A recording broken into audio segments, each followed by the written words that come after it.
Hey, welcome back to Two Soup Guys Trade Talks. I'm Dylan. And I'm Vinny.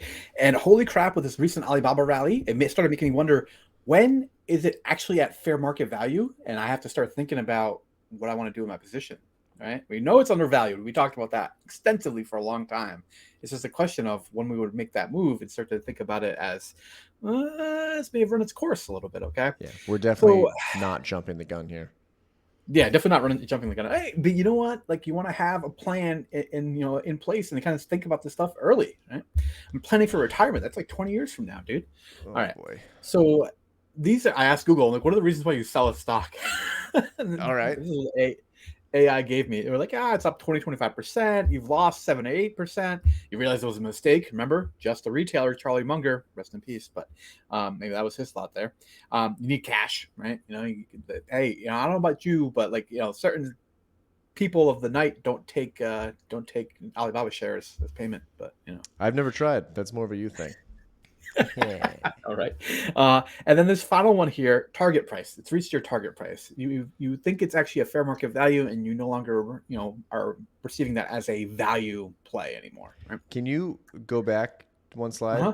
This is horrible advice, just to be clear. Go to the loss. You were on the right one. You can Oh sell a yeah. stock if it falls 7 to 8% below what you paid for it to limit your potential downside. Man. Okay. Good job, Sure. AI. I mean, hey, this is Google. What do you want me to tell you? Yeah. You know, the kind of counterpoint here, as far as like when to sell a stock, is you have these kind of thought processes here with Warren Buffett. Our favorite holding period is forever, but it's not an absolute. As you've seen him selling off his Apple shares of late, he loves Apple, but it got really concentrated in his portfolio, and he thought maybe the valuation or undervaluation time frame had passed, and it's time to start liquidating some of those and get the profits in the books. So I've used this analogy here for what we've been seeing with Alibaba shares. To me, this is a great example of what happens when you have an undervalued stock, right? It's been held underwater, and there's an increasing force under it, and eventually it wants to find that fair market value. So what is fair market value for a company like Alibaba? Don't forget that how steep this rally was here on Meta coming out of this when it got significantly undervalued, right? Yeah. It can keep on keeping on for quite a while before it finds that natural equilibrium again. Yes. They I mean, it's still going up. yeah, and they rose at a P of 29, right? So this will also kind of come into play in that it's an evolving price target. Right? Every time you get earnings, you have to readjust and see based upon what the company has been doing and what their predictions for the future are. So this is the Google's best estimate or Zach's investment research of when the next earnings period would be. So we still have a couple more months. So I have to look back at the previous earnings, kind of released in order to determine what I think the price should be based upon just that information there. All right.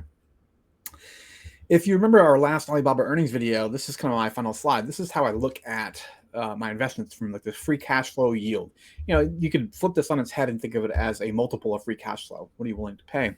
And it's obvious to me when you get down in this territory here, 16%. That's phenomenal, right? I'm earning 16% back on my money. That's the way Stupid. of thinking about it.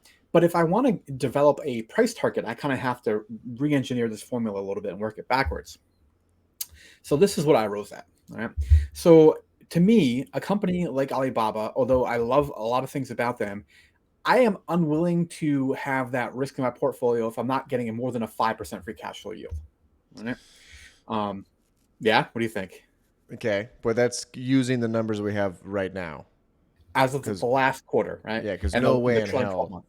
are we hitting 221. So I agree. You would sell if it hits 221 in the next 2 months. So would I. That's stupid high. That's incredibly high. Yeah. However, let's say it's a year from now and their free cash flow yield is now at 5%, but their cloud has now finally grown, 20% a quarter for the last 5 quarters. I ain't selling. I'm not Yeah. getting. Not. I'm out. I'll stay until it's like 2 or 3. It depends a lot on the growth rate you're seeing on overall revenue, right? Now, the kind of baseline I think about this is it wasn't very long ago that you could buy Google stock for 5% free cash flow yield, and they were growing in the time at the high single digits, right? Yeah. Alibaba hasn't been able to achieve that level of growth. So No. to me, owning it below a 5%, or recently, in the last couple of years. So to me, owning it in that kind of price range doesn't really make sense. Yeah. If I'm getting more than a 5% free cash flow yield, or I'm getting growth that is, we're talking about at least in the teens, then I'm interested in holding them. So we're going to have to continue to evaluate this every quarter going forward. Yes, the news has been fantastic, but we have to see how this rubber meets the road, so to speak, and then where the price tracks along with that. But as of right now, with this data we have, I would say if I saw it hit 220 the next 2 months, I would sell. But Got the it. next earnings, I'll revise that. Makes sense. All right. Let us know what you guys would sell at and how fast we're going to hit 220. 2 weeks. 2 weeks. All right.